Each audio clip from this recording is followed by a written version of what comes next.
देवे देहे च देशे च भक्त्यारोग्यसुखप्रदं बुधपामरसंसेव्यं तं श्रीजयेन्द्रं नमाम्यहम्।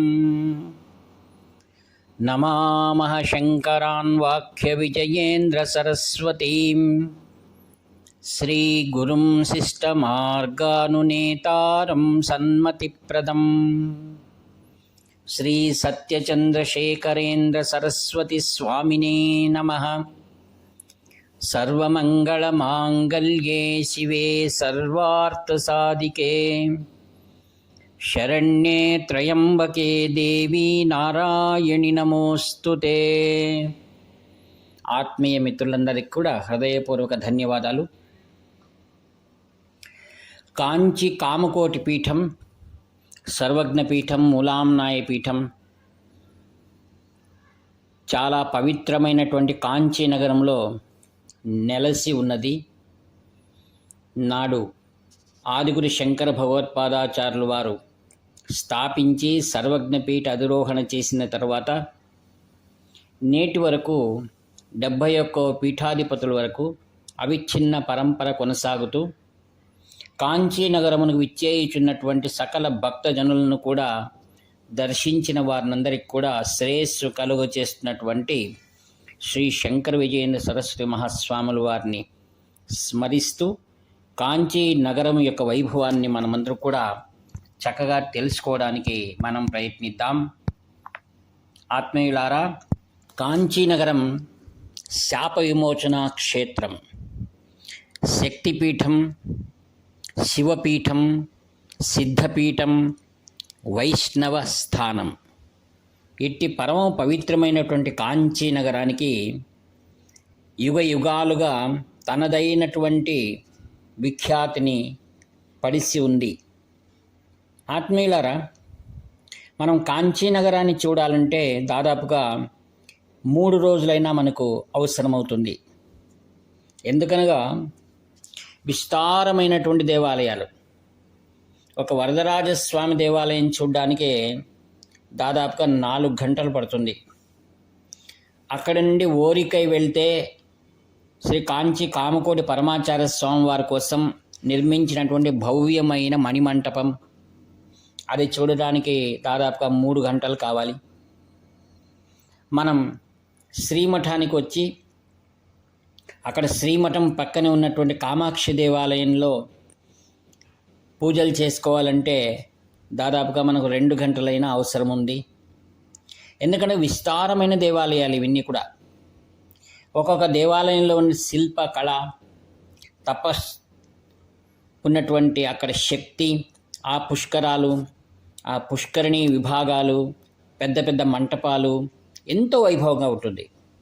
ఇంకా ఏకాంబరేశ్వర దేవాలయం చెప్పాలంటేనే దాదాపుగా 4 గంటలైనా కావాలి.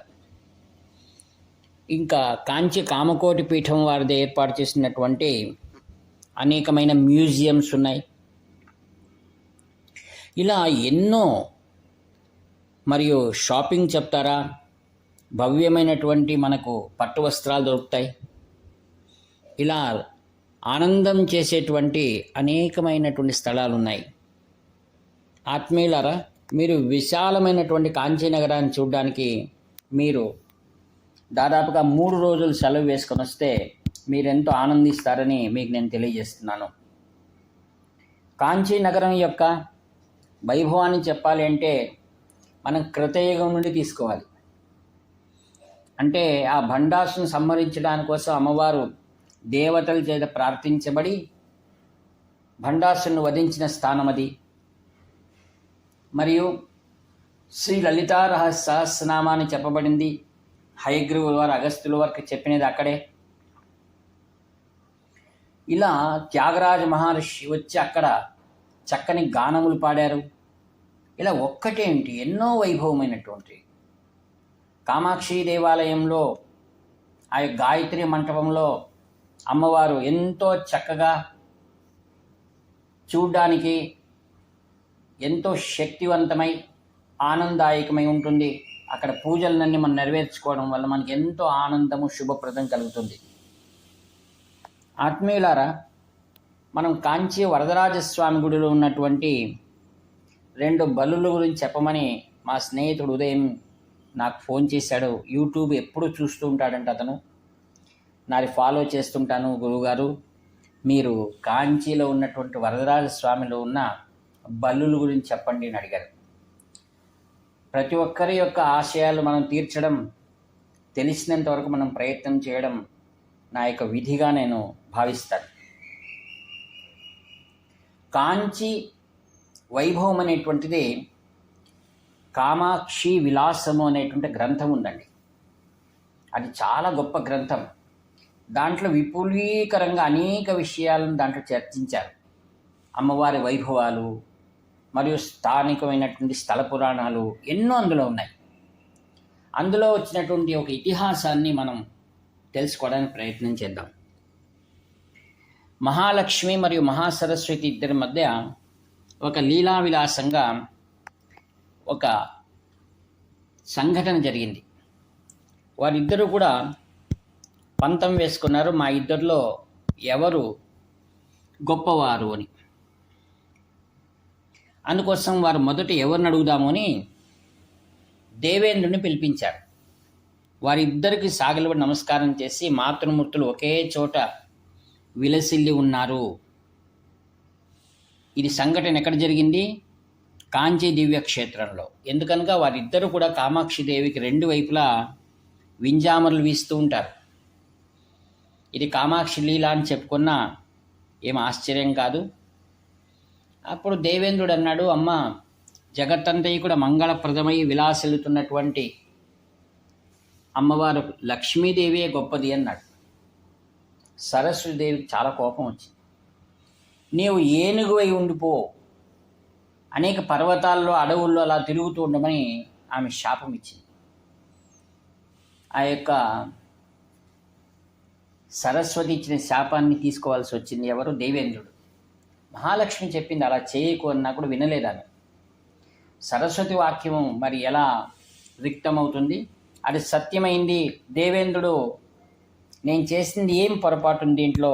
నాకు ఇచ్చిన బుద్ధి ప్రకారం నేను మాట్లాడాను, ఆ బుద్ధి ఇచ్చింది కూడా సరస్వతే కదా అని ఎంతో బాధపడి విలపిస్తూ తను రక్షించేవారు ఎవరున్నారా అని ఆ యొక్క సర్వేశ్వరుడైనటువంటి మహావిష్ణువుని శరణొచ్చాడు. మహావిష్ణువు చెప్పాడు, అత్యంత పవిత్రమైనటువంటి కాంచీ క్షేత్రంలో నీవు అక్కడ యజ్ఞాన్ని చేయమని ఆయన చెప్పారు. సరే అని దేవేంద్రుడు ఈ యొక్క శ్రేష్టమైన కాంచీ నగరానికిలో ఆయన మహావిష్ణువు దర్శనమైంది. ఆయనకి ఎలా దర్శనమిచ్చాడు మహావిష్ణువు అనగా, ఒక పర్వతంలాగా ఆయనకు దర్శనమిచ్చాడంట దేవేంద్రుడికి. అందుకే గిరి అంటే పర్వతం. ఆ పర్వతంలాగా అతనికి దర్శనమిచ్చాడు. ఈ యొక్క హస్తి రూపంలో ఉన్న దేవేంద్రుడు ఆయన దర్శించుకున్నాడు. కావున దీన్ని హస్తిగిరినాథ అని మహావిష్ణువును ఈ స్థానంలో సంబోధిస్తారు. తదనంతరం దేవేంద్రుడు చాలా వైభవోపేతమైనటువంటి యజ్ఞము చేయవలని సకలమైన దేవతా మునులందరినీ, ఋషులను పిలిపించి నా కోసం మీరు యజ్ఞం చేయండి అన్నారు. మరి దేవేంద్రుని శాప విమోచనం చేయవలసిన వారు ఎవరు? ఆ యొక్క అష్టదిక్పాలకులు, మిగతా పరివార జనం. దేవేంద్రుడి కోసం అటు యజ్ఞం చేయగా పరమేశ్వరుడు అనుగ్రహం వలన అతనికి శాప విమోచనం కలిగింది. అక్కడి నుండి ఆయన తన స్వస్థానమైనటువంటి స్వర్గానికి వెళ్ళాడు అనేటువంటి ఇతిహాసం ఉంది. రెండవ ఇతిహాసం ఏమనగా, తదనంతరం లక్ష్మి మరియు సరస్వతి దేవి తమ యొక్క పట్టుదలను వదలలేదు. వారిద్దరూ ఏం చేశారంటే బ్రహ్మ దగ్గరికి వచ్చారు.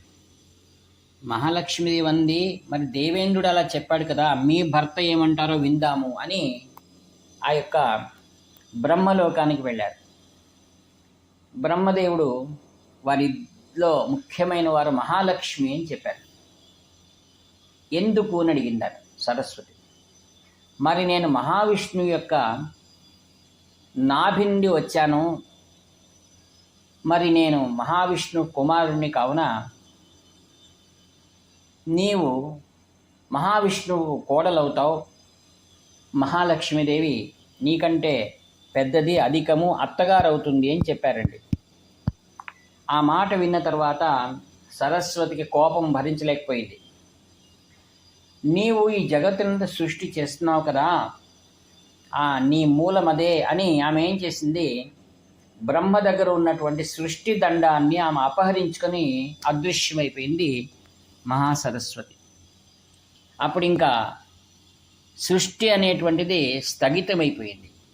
వీరిద్దరి జగడం వలన జగత్తుకే ఒక విపరీతమైన పరిస్థితి ఎదురుకాగా నన్ను రక్షించగలవాడు ఎవరున్నారు అని బ్రహ్మ పరమేశ్వరుని ప్రార్థించాడు. పరమేశ్వరుడు అన్నాడు, ఈ సందర్భం నువ్వు బయటపడాలి అంటే నిన్ను కన్న తండ్రి ఎవరు, మహావిష్ణు, అతని దగ్గరికే వెళ్ళి అతన్నే ఉపయోగం ఏదో ఉపాయం అడగమన్నారు. సరే, బ్రహ్మ అక్కడి నుండి వైకుంఠానికి వెళ్ళి అనేక విధాలుగా ప్రార్థన చేశాడు. ఆవిడ మహావిష్ణువు ప్రత్యక్షమై పరమ పవిత్రమైనటువంటిదియో మరి శాప విమోచనం చేసేటువంటి ఒకే ఒక క్షేత్రం ఉంది, అది శక్తి క్షేత్రం, కామాక్షీదేవికి నిలయం. అక్కడ ఏకాంబరనాథుడుగా పృథ్వీలింగము అక్కడే ఉంది, మాత మరియు పితృ ఇద్దరూ కూడా అక్కడ ఉన్నారు. ఎవరు, ఆ యొక్క పరమేశ్వరి పరమేశ్వరుడు. నువ్వు అక్కడికే వెళ్ళి గొప్పదైన ఒక యజ్ఞాన్ని చెయ్యి అన్నారు. ఆయన అశ్వమేధ యాగం చేయమని చెప్పారండి. అప్పుడు బ్రహ్మ సకలమైన దేవతా పరివారంతో బ్రహ్మాండమైనటువంటి ఒక యజ్ఞం చేయడానికి ప్రారంభించాడు. ఆ సమయంలో దేవతలందరూ కూడా వారి వారి వాహనాల్లో వస్తున్నారు. వస్తున్న సందర్భం ఇప్పుడు కాస్త ఈ కథను అక్కడ పక్కన పెట్టి మరి మనం ఇంకో కథలోకి వెళ్ళి దీన్ని మరలా చేరుకుందాం. ఆత్మీయులారా, ఈ విధంగా యజ్ఞయాగాలు అక్కడ ప్రారంభమయ్యాయి. ఆ యొక్క యజ్ఞంకు రావాలనే ఉద్దేశంతో అనేక మంది ఋషులు కూడా ఋషి వాటికల నుండి బయలుదేరి వస్తున్నారు. ఒకరోజు గౌతమ మహర్షి తన ఆశ్రమంలో ఈ యొక్క యజ్ఞానికి రావాలా అనే ఉద్దేశంతో నిత్యము చేసేటువంటి అనుష్ఠాన కార్యక్రమాలు, యజ్ఞ యాగాదులు ఏవైతే ఉన్నాయో వాటిని నిర్వర్తిస్తూ ఉన్నాడనమాట. ఆ సమయంలో జలము కావాలని చెప్పి తన దగ్గర ఉన్నటువంటి ఇద్దరు శిష్యులను జలసేకరణకు పంపించారు. వాళ్ళిద్దరూ కూడా పవిత్రమైనటువంటి జలము తీసుకొని వస్తున్నారు కుంభాలలో. అందులో ఏమైంది, ఆశ్చర్యంగా 2 బల్లులు దాంట్లో పడి ఉన్నాయి. వీళ్ళు దాన్ని చూసుకోక తీసుకొని రావడం వలన గౌతమ మహర్షికి కోపం వచ్చి, పవిత్రమైన జలాలు ఇలా అయిపోయాయి కదా, మీరు చూడలేదా, మీరు యొక్క దుశ్చర్యకు మీరిద్దరూ కూడా బల్లులుగా మారమని శపించాడు. ఇంకా వారు ఎంత ప్రాధేయపడినా వారికి ఒక్కటే మార్గం, మీరు శాప విమోచన క్షేత్రమైనటువంటి కాంచీపురానికి మీరు వెళ్ళండి, అక్కడ మీకు శాప విమోచనం అవుతుందని అనగానే తక్షణం వాళ్ళిద్దరు బల్లులుగా మారిపోయారు. ఇప్పుడు బల్లులు అక్కడికి రావాలంటే చాలా సమయం పడుతుంది.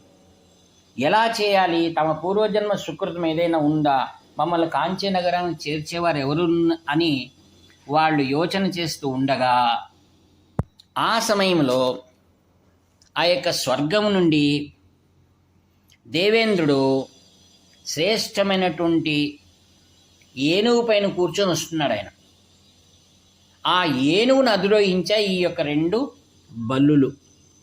ఐరావతం గజేంద్రాణం అన్నారు. గజములలో గొప్పది ఐరావతం.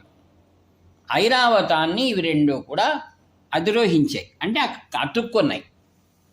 అతుక్కొని అలా వెళ్తూ వెళ్తూ వెళ్తూ దేవేంద్రునితో సహా ఆ ఐరావతము మరియు ఈ బల్లులు కూడా లోపలికి ఆ కాంచీనగరంలో పరమ పవిత్రమైనటువంటి ఏదైతే కాంచీ పరమాచార్య స్వాముల వారు చివరి క్షణాలు ఎక్కడైతే ఉన్నారో ఆ క్షణంలో అక్కడికి యజ్ఞయాగాదుల సమయాలు జరిగే అక్కడికి వచ్చాయన్నమాట.